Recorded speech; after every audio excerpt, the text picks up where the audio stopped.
Interina, un poco de las preguntas de ustedes, saqué otras transparencias que tenía de otro lado las agregué ahora antes de empezar para cerrar un poco lo que estábamos hablando recién, que era esto de las señales para que las proteínas lleguen a su destino final, digamos.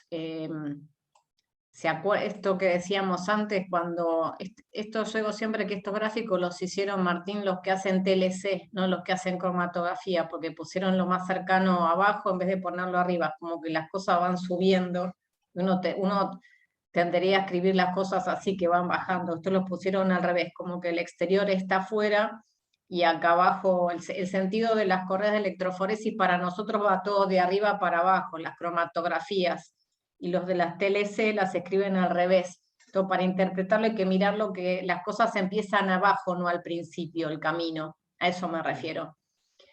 Y tenemos acá abajo lo que es el retículo endoplasmático rugoso, ¿sí? Y están los ribosomas que están haciendo síntesis de proteínas. Entonces, yo lo que les decía antes es que las proteínas que son residentes del retículo, entre ellas todas las glicoproteínas algunas de las que vamos a ver y todas las que llaman residentes del retículo, lo que tienen que tener, además de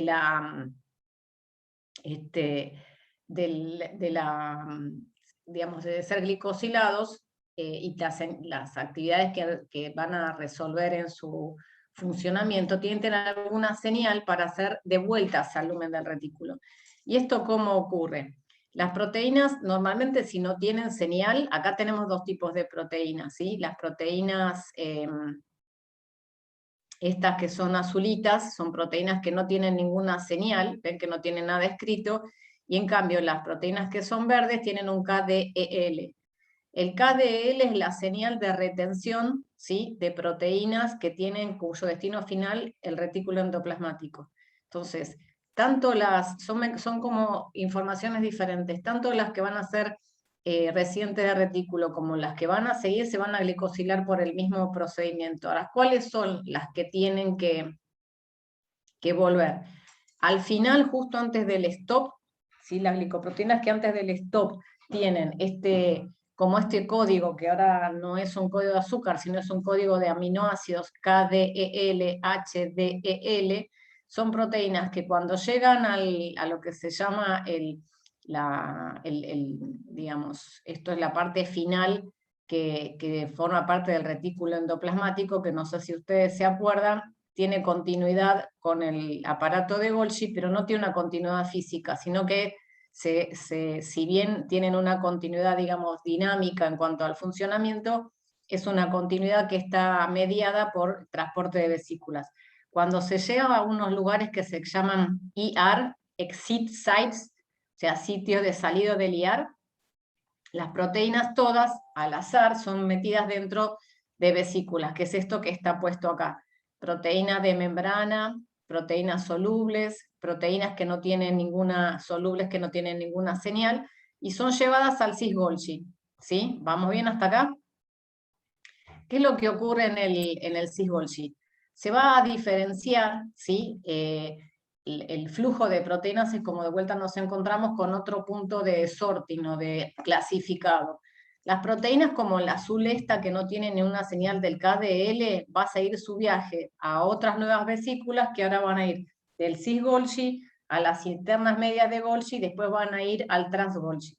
Las proteínas que tienen que volver, las glicoproteínas que tienen que volver al retículo endoplasmático, tienen en su extremo carboxiterminal un KDEL. En la membrana del aparato de Golgi, del cis-Golgi, hay un receptor del KDL. De vuelta, hay una señal que es leída por otra proteína. Es como que el lector de esa señal es una proteína de membrana que reconoce el KDL y se llama receptor del KDL. Ahora, esta proteína lo que hace, esta lectina, o esta proteína lo que hace es sujetarlo al KDL y atrapa a la proteína para que no siga viaje por el sistema de vesículas al trans-Golgi. Pero a su vez esa proteína tiene en la parte, tenemos KDL, la proteína, el receptor del KDL. Esta proteína tiene del lado de afuera, o sea, en el lado del citosol, una señal que se llama, como dice acá, KKXX, que a su vez es reconocido por el sistema de vesículas que lo lleva a través de los microtúbulos de vuelta su camino hacia atrás, en unas vesículas que tienen un tipo particular de cobertura, y vuelven al retículo endoplasmático rugoso, vuelven de vuelta a la zona donde están los exit sites. Entonces, las proteínas lo que hacen es salir sin ningún tipo, no son retenidas, salen en un flujo casi continuo por vesículas hacia hasta el cis-Golgi. Las proteínas que son residentes de retículo tienen este KDEL al final, justo antes del stop. Pero hasta ese momento, si yo miro hasta ahí, lo único que tengo es una proteína con una etiqueta. Para que esto sea realmente funcional, tienen que ser reconocidas por una proteína que las sostenga, que sería el receptor del KDL. Esta proteína es una proteína de membrana. Ahora, hasta acá la retendría a estas proteínas en el cis-Golgi, pero yo quiero que vuelvan al retículo endoplasmático. ¿Cómo se las arregla para volver? El código está mediado por un sistema parecido al que usa este, que es KDL, pero que en este caso es KKXX, quiere decir tiene que tener 2 KK, y estos son cualquiera 2 aminoácidos, y después viene el stop. Eso está no del lado del lumen del retículo, está al lado del citosol.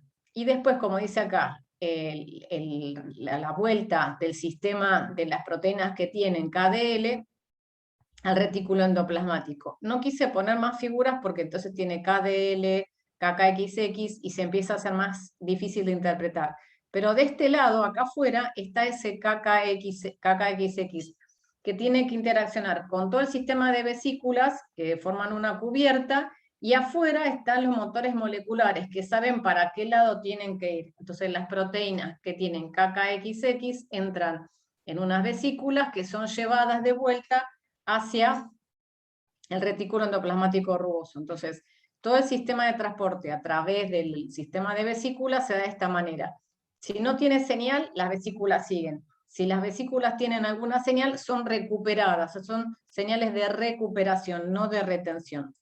Y después la otra cosa que busqué y les agregué era esto, que no sé si lo sabían o si les quedaba claro un poco, que estamos hablando todo este tiempo de glicosilación y señales. Por ejemplo, en la proteína, como vemos en las proteínas que son llevadas al retículo endoplasmático, tienen en el amino terminal una secuencia que es la que dirigía su unión al CRP. En este caso, si bien está localizada en el amino terminal, podría ser, además de la secuencia señal, podría ser NLS, la señal que las manda al núcleo, cualquier señal. Lo importante es que esto es lineal, quiere decir que el sistema de codificación está dado por un aminoácido que sigue a otro, y no por una conformación. Ahora, hay otro tipo de señales que se llaman secuencias de parche conformacional. ¿Qué quiere decir? Que la secuencia que tiene la información para el direccionamiento de la proteína no es continuo en la secuencia primaria de la proteína, sino que está, quizás acá dibujaron 3, fraccionado en diferentes partes, pero las proteínas, una vez que se sintetiza, se pliegan, y cuando la proteína se pliega, la señal se forma a partir de estos 3, dependiendo del lugar, 4, los que sean necesarios, fragmentos que están dispersos en la proteína, pero que al plegarse forman una señal que es leída de vuelta por otra proteína que lo reconoce. Las formas de señalización de las proteínas que van al retículo endoplasmático y que vuelven, tanto de membrana como de lumen, son de este tipo, de las proteínas que tienen las secuencias lineales. Sin embargo, vamos a ver un caso especial en que los azúcares están relacionados con el direccionamiento, que son las proteínas lisosomales, y las proteínas lisosomales reconocen o son dirigidas porque hay una enzima que reconoce un parche conformacional. ¿Está bien? Las que son KKXX o KDL no van a estar en el amino terminal, por eso se los decía, están en el C terminal. Pero siempre la secuencia que es reconocida por el lector de esa señal está leyendo cosas que están una al lado de la otra.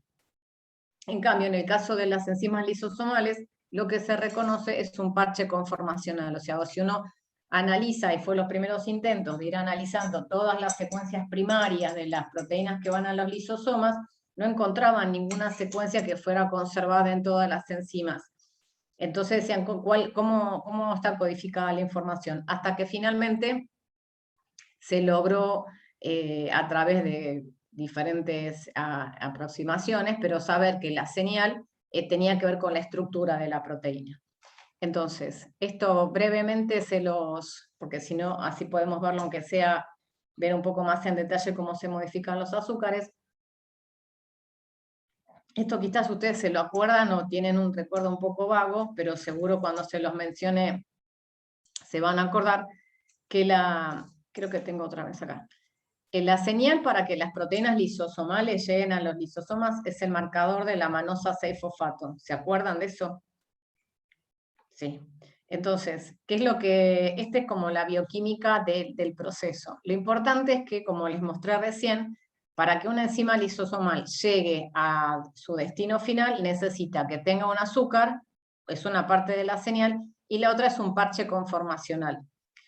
Hay una enzima que se agrega una señal en 2 pasos. La enzima que reconoce a la proteína se llama N-acetilglucosamina fosfotransferasa.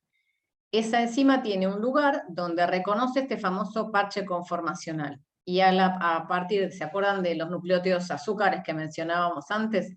Del UDP N-acetilglucosamina, lo que le agrega es 2 fosfatos en realidad y una uridina. Este es el primer paso, o sea, se le agrega el fosfato con el nucleótido.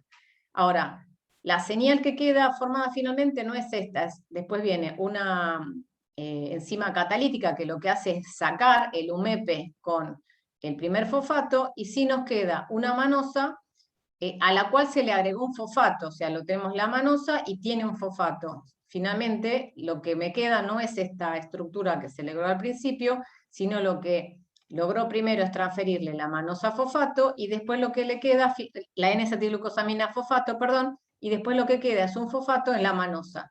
Y se termina de armar de esta manera el marcador.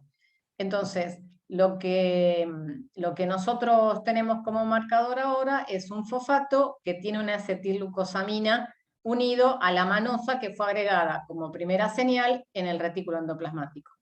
Lo importante de esto entonces es que una proteína para que llegue a los lisosomas tiene que estar, si tiene el parche conformacional pero no está glicosilada, no llega. Si está glicosilada pero está incorrecto el parche conformacional, tampoco llega a destino. Y el proceso por el cual se genera la señal está formada por 2 partes, una donde se agrega una estructura mayor, finalmente se saca la N-acetilglucosamina fosfato, me queda solo un fosfato, y lo que tengo es un fosfato agregado en una manosa. No es que se le puso una manosa extra.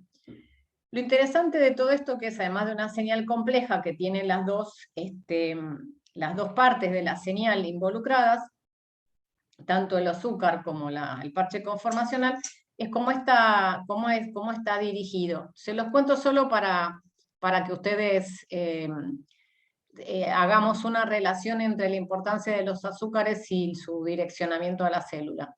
Entonces, la enzima, la hidrolasa, fundamentalmente sigue el mismo proceso que le comentábamos antes, y en este proceso de agregarle primero una N-acetilglucosamina fosfato y después sacarle la N-acetilglucosamina, a una de las manosas le quedó unido un fosfato, que fue lo que vimos antes.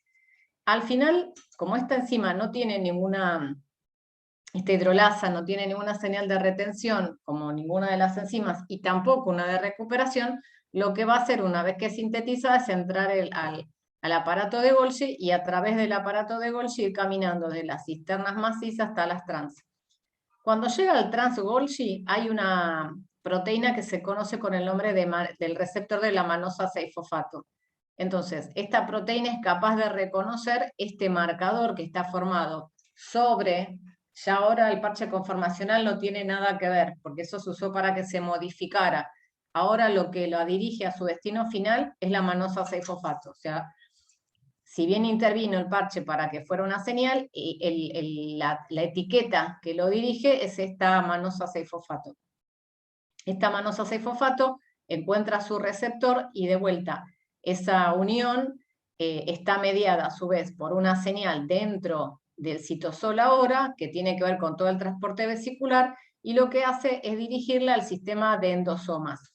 Primero vino un endosoma temprano, después en este periodo de maduración aparece un endosoma tardío, y el agregado de estas hidrolasas lisosomales hacen que finalmente estas vesículas maduren a los lisosomas maduros. Y lo que sucede es que en el pH que tienen estos lisosomas hace que esta enzima, estas hidrolasas lisosomales se liberen del ancla que vendría a hacer su ayuda para llegar a este lugar, que es el receptor de la manosa 6-fosfato, y la libera dentro de la célula. A su vez se libera el fosfato, y en ese caso, cuando ya finalmente se libera del fosfato, la enzima lisosomal se convierte en una enzima lisosomal madura. Y después, como antes, los receptores se reciclan y vuelven al cis-Golgi. Todo esto implicaría tener una clase de transporte vesicular con todos los componentes de las vesículas. Lo importante que quiero que retengan acá es que los azúcares pueden ser señales para marcar el destino celular de las proteínas. El caso no más conocido es este de la manosa 6-fosfato. ¿Tienen alguna duda sobre esto? Lo deben haber escuchado, seguramente con anterioridad. No me interesa que sepan los detalles de las dos enzimas que lo producen, ni que, bueno, sí que se agrega primero esto es UDP, uridina difosfato N-acetilglucosamina, que primero se le agrega una N-acetilglucosamina fosfato, que es esto que se ve acá. Finalmente esto se libera, la N-acetilglucosamina, y me queda un fosfato unido a la manosa. De esto no es que se le agrega ninguna manosa, la confusión es que se le agrega una manosa. No. Se le agrega un fosfato a una manosa que ya estaba. Como intermediario se une el fosfato con una N-acetilglucosamina. Es solamente para recordarlo, pero la idea es que sí les quede el registro de que, por ejemplo, en este caso, los azúcares sirven como señales o como etiquetas para direccionar las proteínas hacia su destino final. ¿Tenemos alguna duda sobre esto o pasamos ya a plegamiento de proteínas? ¿Estamos bien? ¿Sí? Bueno, otro proceso esencial que ocurre en el retículo endoplasmático, además del plegamiento de la glicosilación, es el plegamiento de las glicoproteínas. Las proteínas son moléculas que se sintetizan linealmente, no son los aminoácidos, que uno podría ponerlos, si los extiende en una dimensión, serían como un hilo.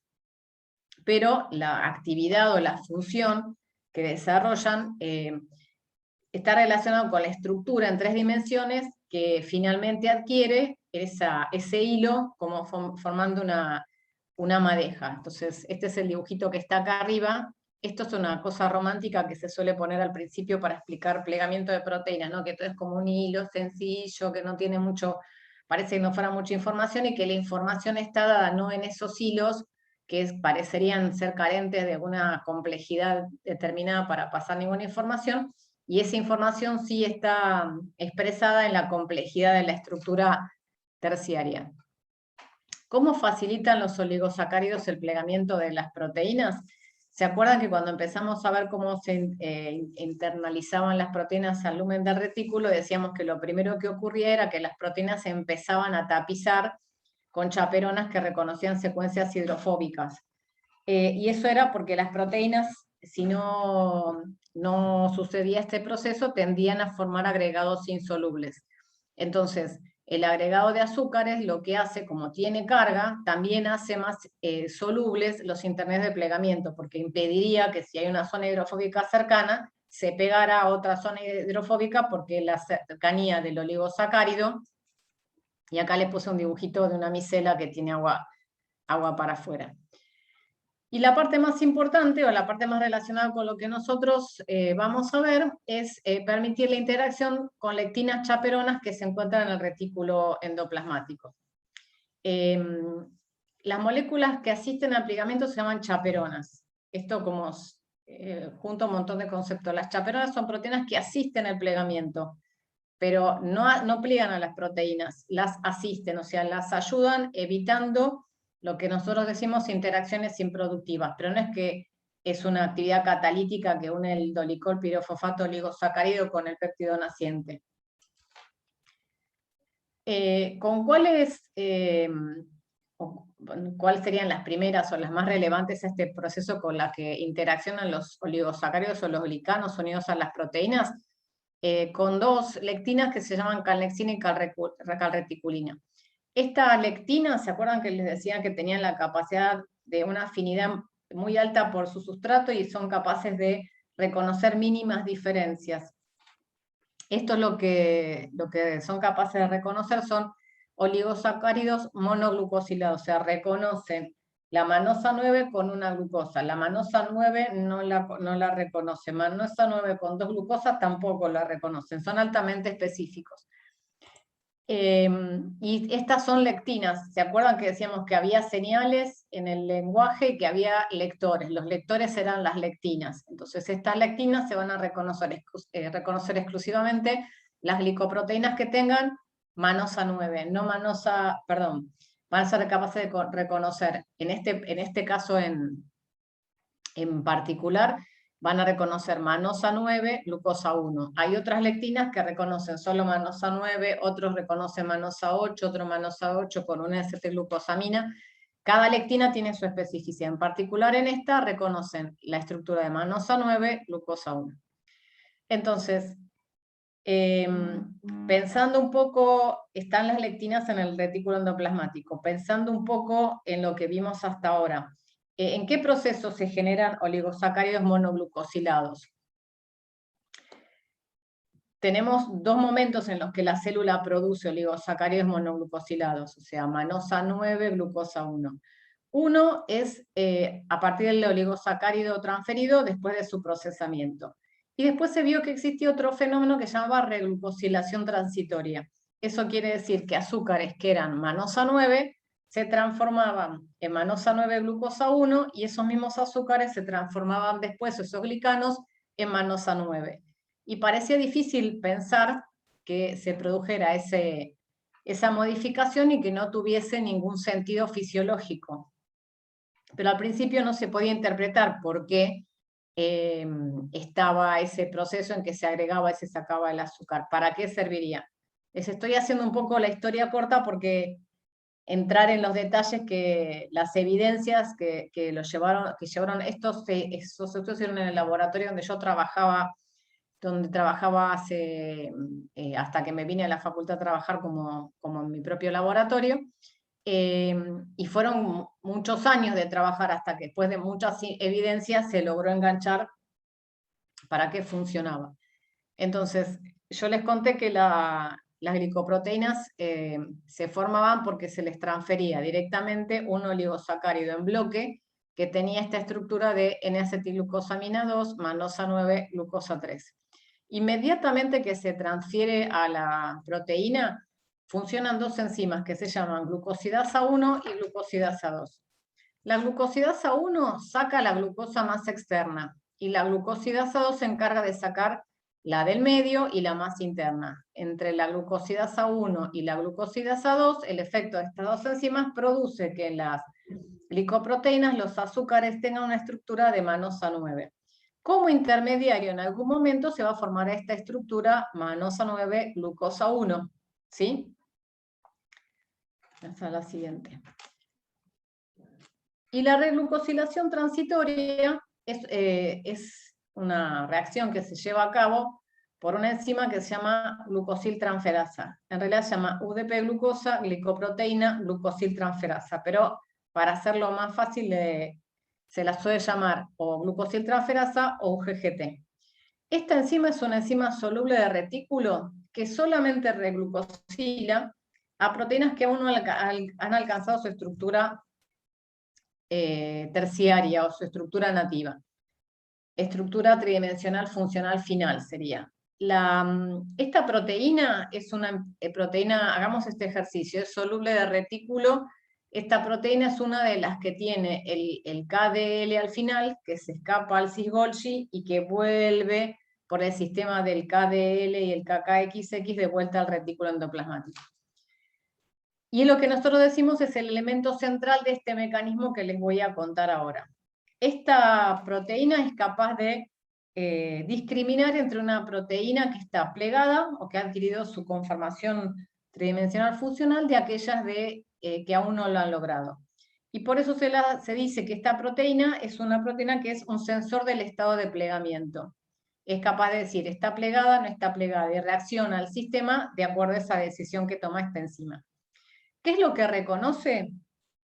La proteína reconoce el oligosacárido no glucosilado, o sea, en este caso la UGGT reconoce un azúcar que tiene una estructura manosa 9, y segmentos hidrofóbicos expuestos al solvente, que es algo parecido a lo que decíamos antes. Hay una señal que es un azúcar para las enzimas lisosomales y otra cosa que es el azúcar. En este caso, esta enzima como sustrato tiene que tener, ver en el sustrato dos determinantes, manosa 9 y un parche hidrofóbico cercano a la manosa 9. ¿Qué es lo que reconoce estas dos cosas? Nos preguntamos, en la manosa 9 sabemos dónde proviene del procesamiento inmediato por la glucosidasa 1 y la glucosidasa 2. Ahora, ¿cuándo aparecen estos parches hidrofóbicos? ¿Cuando la enzima está plegada totalmente o al principio? Bueno, no sé si ustedes tienen un poco, se recuerdan un poco la idea de cómo vimos al principio que la proteína empieza a entrar al retículo y tiene todos esos parches hidrofóbicos que estaban medio tapados por estas chaperonas que reconocían estas partes lineales. La proteína lo que hace es permanentemente hacer muchos movimientos con diferentes grados de libertad que va adquiriendo, tratando de encontrarse con la región que le corresponde para hacer su plegamiento. Mientras va ocurriendo todo ese proceso, los parches hidrofóbicos están expuestos al solvente. Hay un momento que justo antes que la proteína alcance su plegamiento final, que es lo que se llama de glóbulo fundido. ¿Escucharon alguna vez hablar esto de glóbulo fundido? No. Lo que hace la proteína es como en el momento en que ocupa su espacio, su volumen más grande, y está, como hay un montón de interacciones, las primeras interacciones se dieron correctamente, pero todavía tiene mucho movimiento porque está tratando de alcanzar su estructura final. Entonces es como que no es densa, no tiene estructura compacta y todavía tiene bastante movimiento, pues se llama glóbulo fundido. Como que todavía es factible de realizar movimientos. Y después hay un punto que es donde colapsa la estructura, que es cuando la proteína alcanza su estructura final y todas las partes hidrofóbicas se esconden en el interior de la estructura. Y lo que dice es que la estructura tridimensional final colapsa, porque esa cosa que podría ser como si fuese una pelota grande, se disminuye en su tamaño y todas las partes hidrofóbicas se van hacia el centro. Entonces, cuando la proteína ya llegó a su estado final de plegamiento, los fragmentos solubles están hacia el exterior, pero todos los hidrofóbicos están ocultos en el interior de la estructura. Mientras se está plegando, aparecen estos sitios hidrofóbicos expuestos. Entonces, la lógica del sistema es la siguiente. ¿Entendieron más o menos lo que les quise transmitir recién? La proteína va a exponer hacia el exterior segmentos hidrofóbicos hasta que no colapse. En el momento que colapsa la estructura, la proteína ya está plegada y todo lo que es hidrofóbico está dentro, se llama del core de la enzima. Entonces en la parte exterior no va a haber estos segmentos. Entonces, la dinámica de este proceso es que esto es otra estética, pero también es de uno de los primeros trabajos que se publicaron con este tema. Muchas de estas cosas las hicimos en el laboratorio, gente que estuvo antes, gente que trabajó en la tesis en la época que estábamos haciendo los podocos, trabajando de investigadores, y nosotros trabajamos con otra enzima parecida a esta ahora en el modelo de C. elegans. Cada momento se van como afinando los detalles, pero esta estructura que está puesta en este primer trabajo es tal cual lo que todavía sigue siendo el centro del sistema. Entonces, estos son los ribosomas, esta es esta proteína que está así medio como extendida, es una proteína que no está plegada correctamente y tiene las 3 glucosas. Como les conté recién, primero la glucosidasa 1 y después la glucosidasa 2 van sacando la glucosa más externa y la del medio. A veces llegamos a 9, pero a veces llega hasta manosa 1. Aguarden un segundo.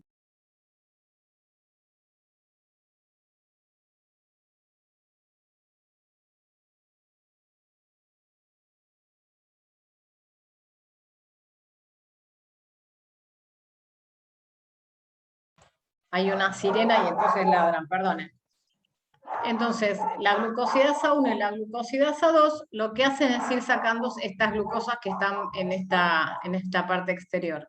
En algunos casos la acción funciona y llega finalmente a sacar hasta la primera glucosa, pero en algunos casos queda unida una manosa 9 a una glucosa 1.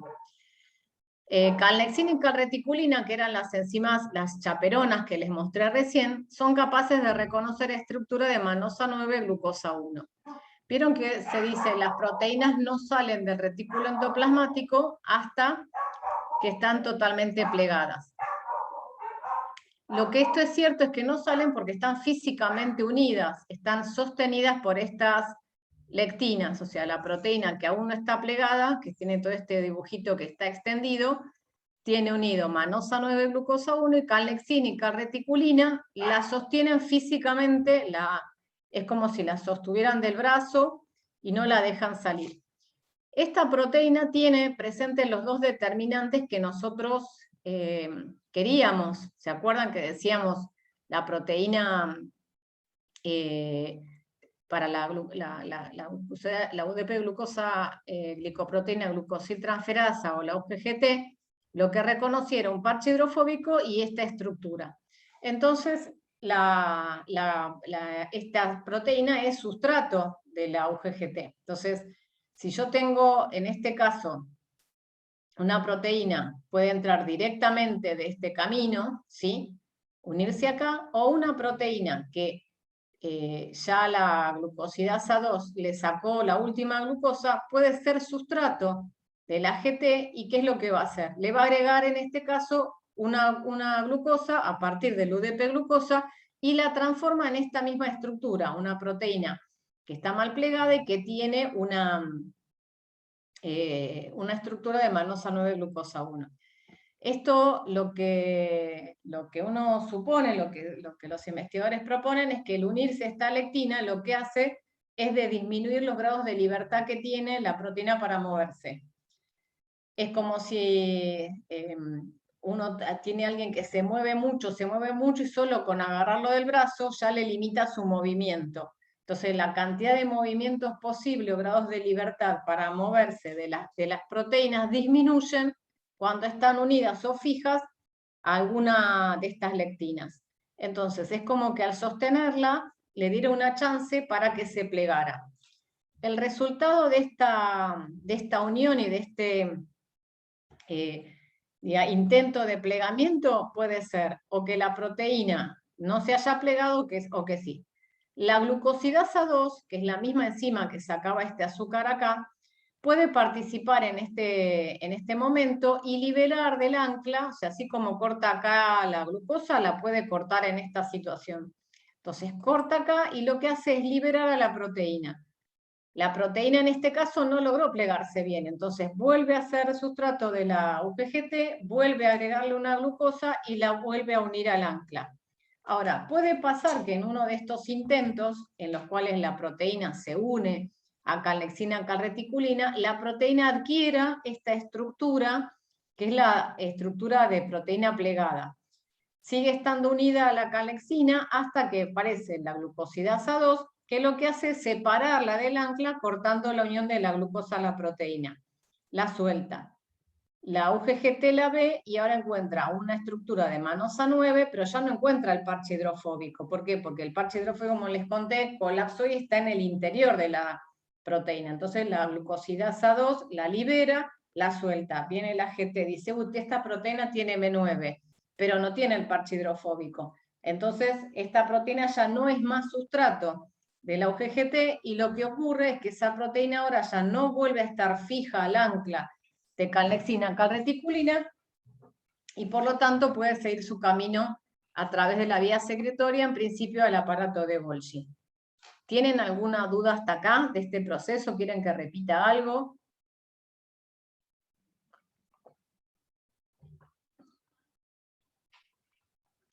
Entonces, se puede generar manosa 9, glucosa 1, este proceso se conoce como deglucosilación parcial o por reglucosilación.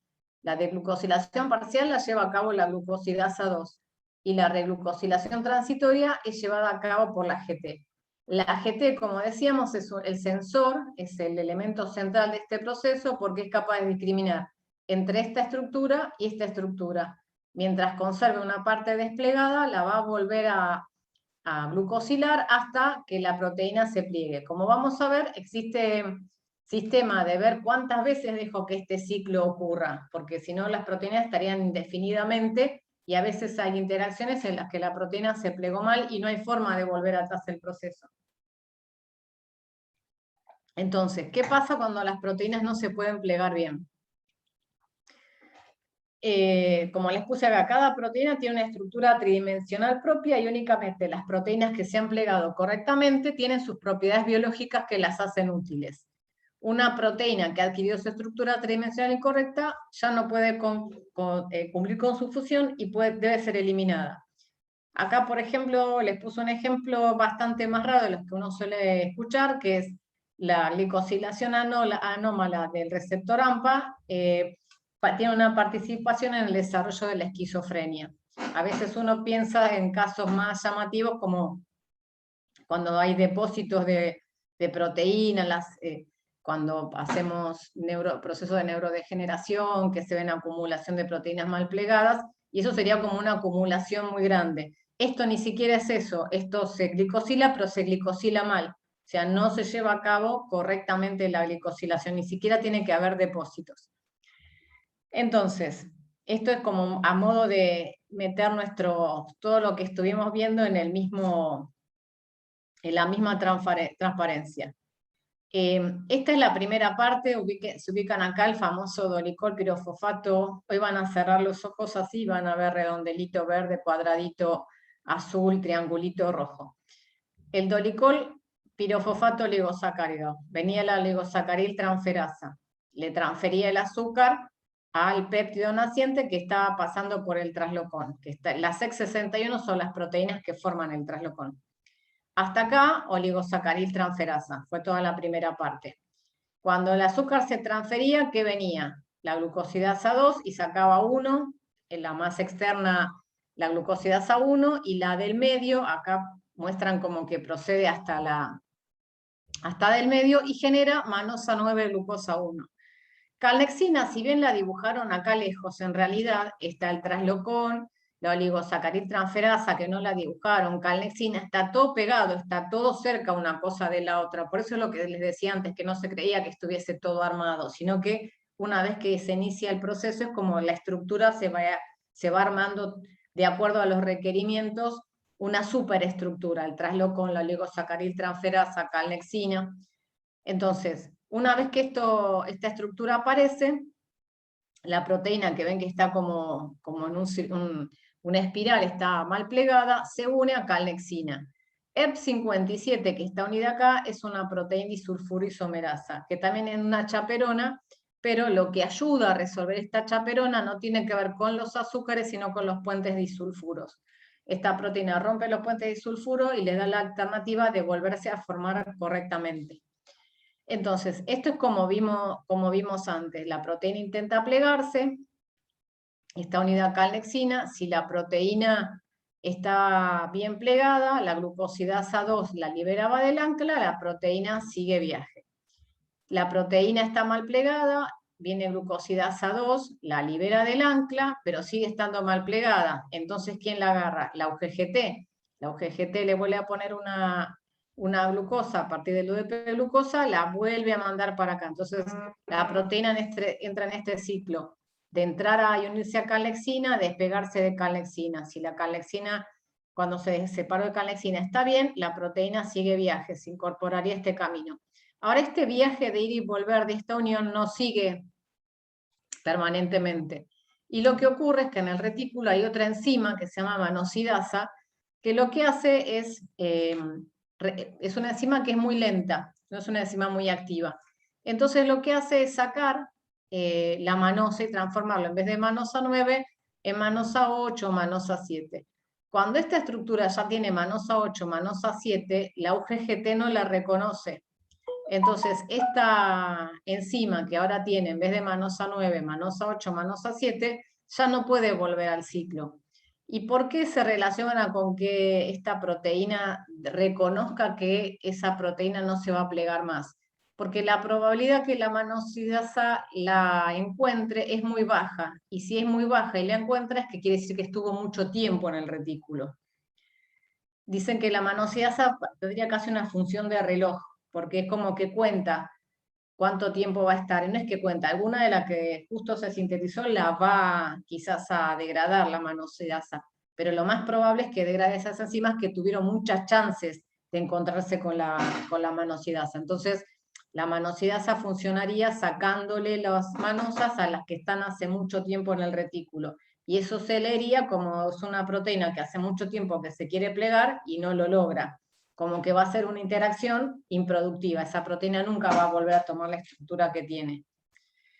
Ahora bien, una vez que esta proteína ya no puede entrar a este círculo de plegamiento y de probar de volver a unirse a la calexina y reciclarse a través de este sistema, ¿qué es lo que ocurre? Esta proteína, si se acumula en el retículo, sería tóxica. Hay enfermedades de personas que no tienen la capacidad de desintoxicar, y suelen ser algunas de las, como es, de las, se llama demencias seniles, no me acuerdo cómo creo que se dice así en castellano, de los tipos de demencia que aparecen con la vejez, cuando ya este sistema por ahí no está funcionando y se empiezan a ver, si uno mira en los tejidos, como unos corpúsculos donde lo que tienen son proteínas que se han acumulado, son proteínas que, si bien son sacadas de este circuito de plegamiento, no logran ser eliminadas.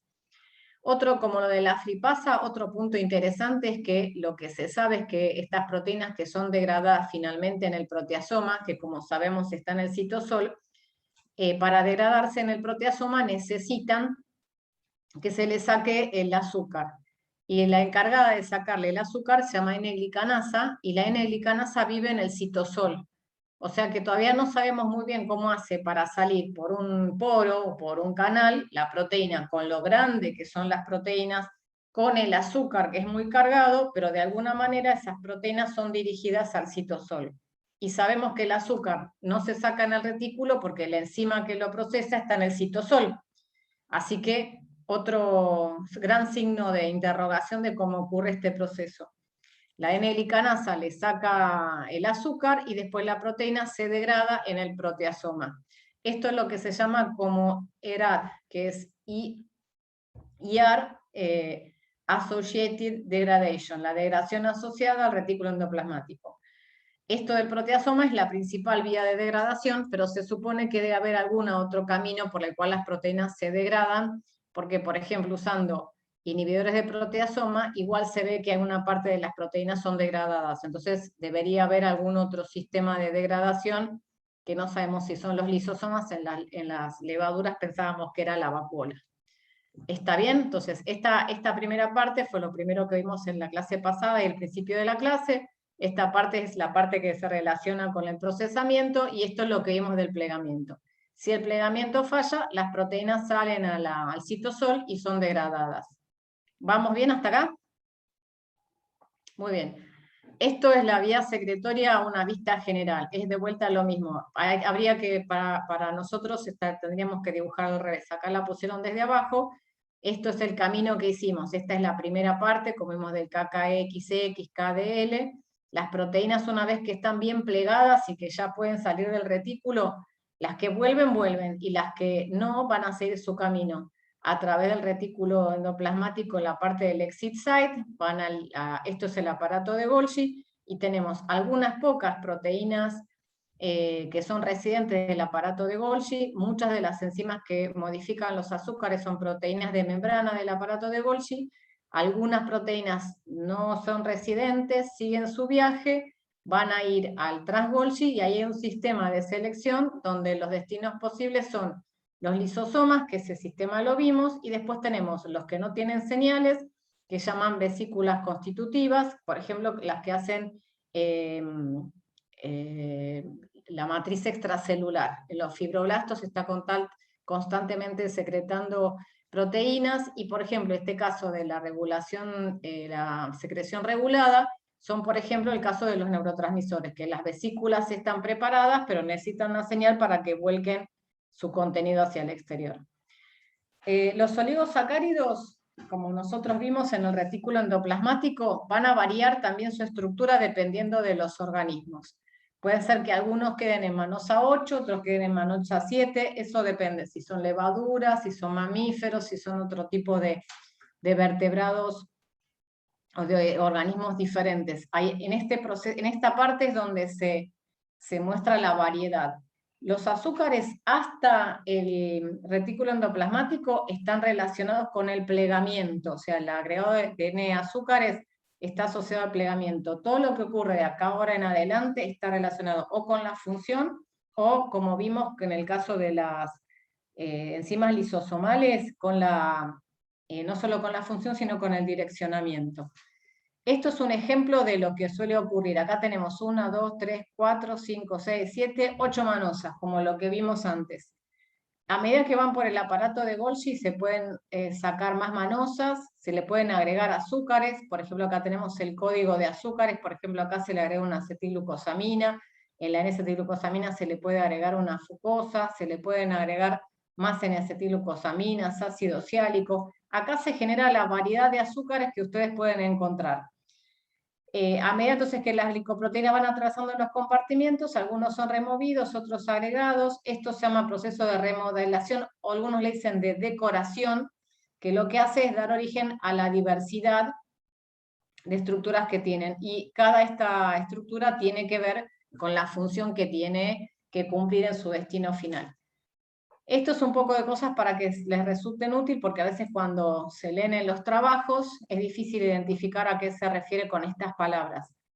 Hay azúcares que viajan por todo el sistema de vesículas y no son muy modificados, quedan muy parecidos a la manosa 8. Entonces, los azúcares que son manosa 8 o muy parecidos, que a lo mejor perdieron una o dos manosas más, se los llaman oligosacáridos de alta manosa.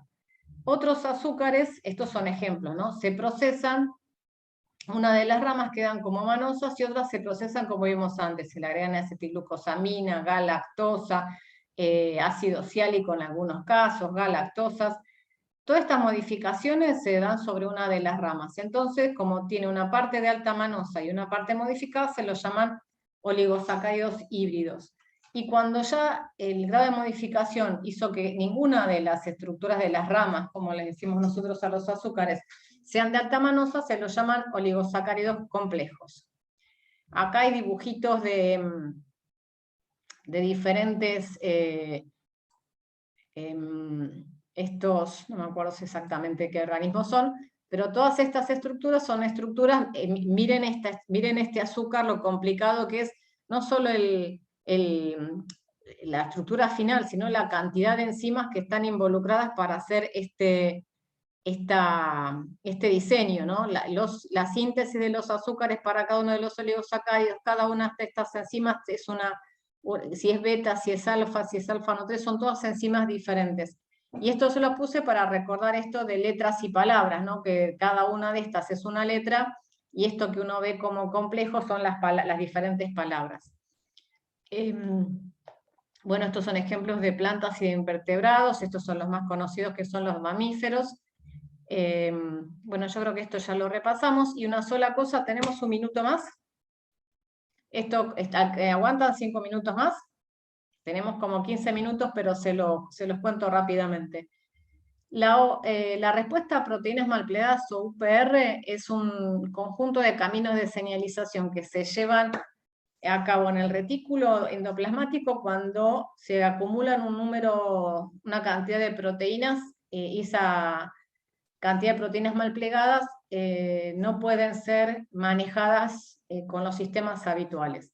Entonces lo que hace es comunicarse el retículo con el resto de la célula para decirle: tenemos que adaptarnos a esta nueva situación de estrés, porque uno podría decir que el retículo está intoxicado de proteínas, no las puede procesar, no las puede mandar a su destino final, no las puede degradar.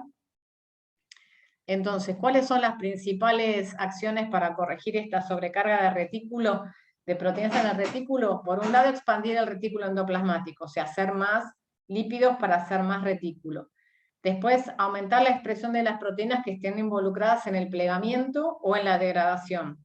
Y por el otro lado, disminuir la síntesis de proteínas.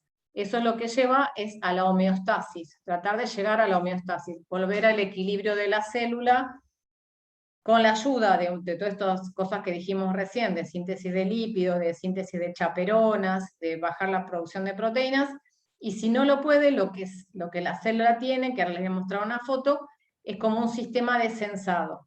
Si todos esos mecanismos fallan, no se puede volver al equilibrio, lo que la célula tiene es una forma de mandar la célula a apoptosis. O sea, intenta salvarla, la salva, pero si en un momento se da cuenta que pasó un umbral, se prenden mecanismos relacionados con la apoptosis. Ejemplos de estas enfermedades son la retinitis pigmentosa, y dice que es una retinitis pigmentosa, estoy ya medio cansada, es rodopsina defectuosa y la gran producción de insulina que produce la diabetes tipo 2. Termina finalmente haciendo que los islotes se deformen y ya sean incapaces de producir la enzima como debe producirla. Y lo que haría este sistema de UPR es lo que decía, alterna entre estas dos respuestas, entre la homeostasis y la apoptosis. Y es como un reloj también. Ve el estrés y va para un lado, va para el otro. Cuando pasa este punto, ya dice, bueno, si ya pasó este tiempo y no se logró arreglar la homeostasis, no se va a recuperar, prende la apoptosis.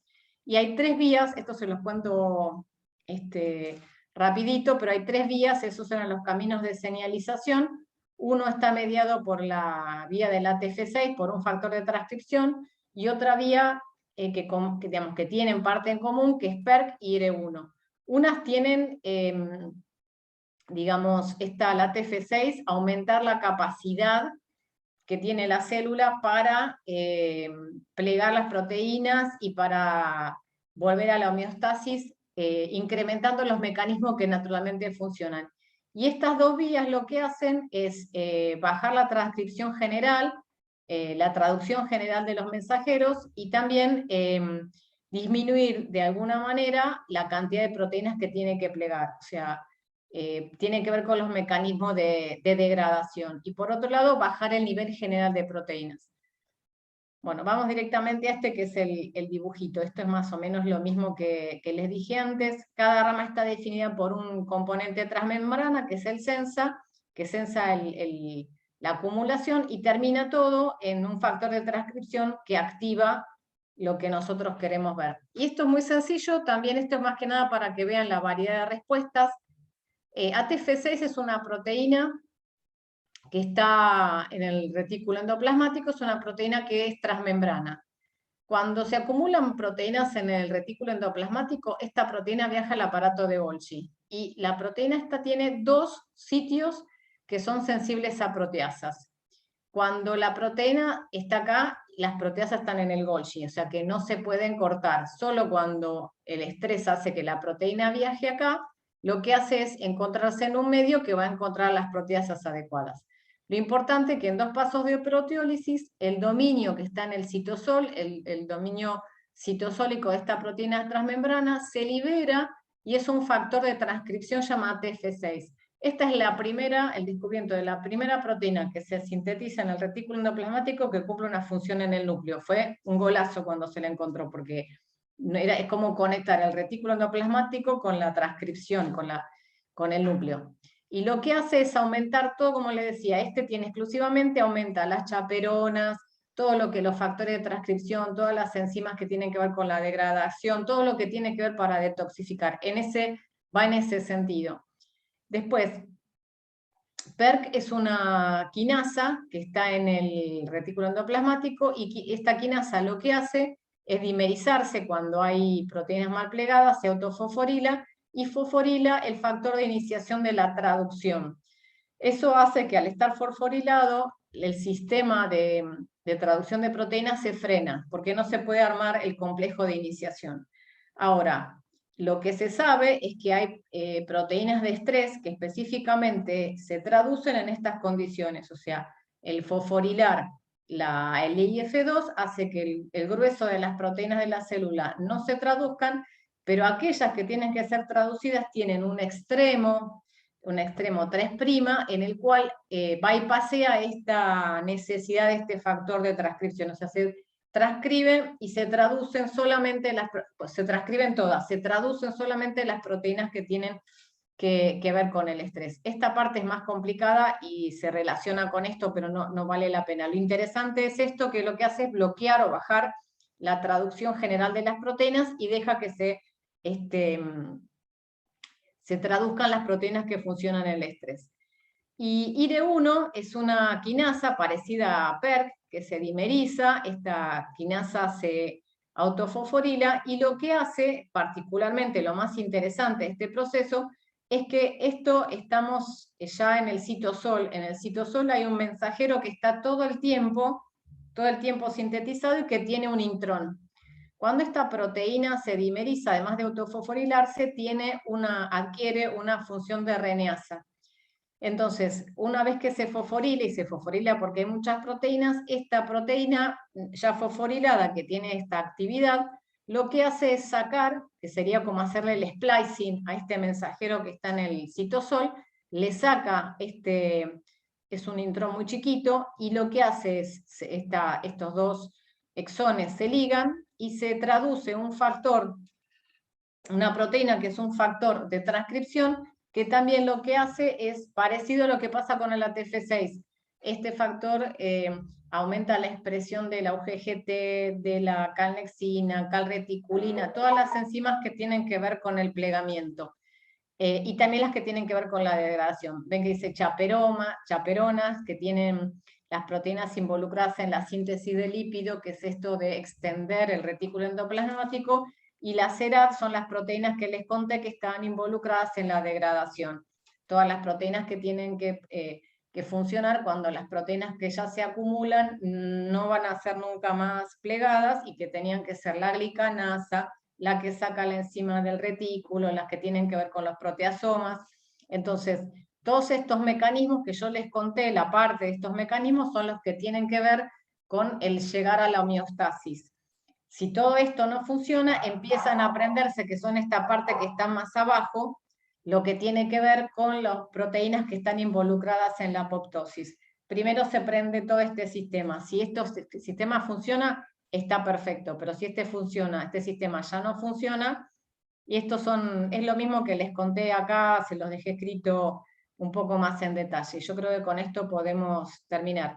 Esto lo único acá que era lo que les contaba, que se puede pensar en un plan coterapéutico. Esta TUX3 era una de las proteínas que estaban formando el complejo de la STT3, y lo que dice es que la pérdida de esta proteína altera la respuesta a proteínas mal plegadas y acelera el desarrollo de cáncer. Entonces se está tomando estas posibilidades como si fuese un marco donde se podría hacer o tratar de diseñar alguna droga o algo que disminuyera la pérdida de esta proteína, se expresara más, aumentara la unión, y hay gente trabajando en eso. Bueno, creo que he terminado. ¿Tienen alguna pregunta?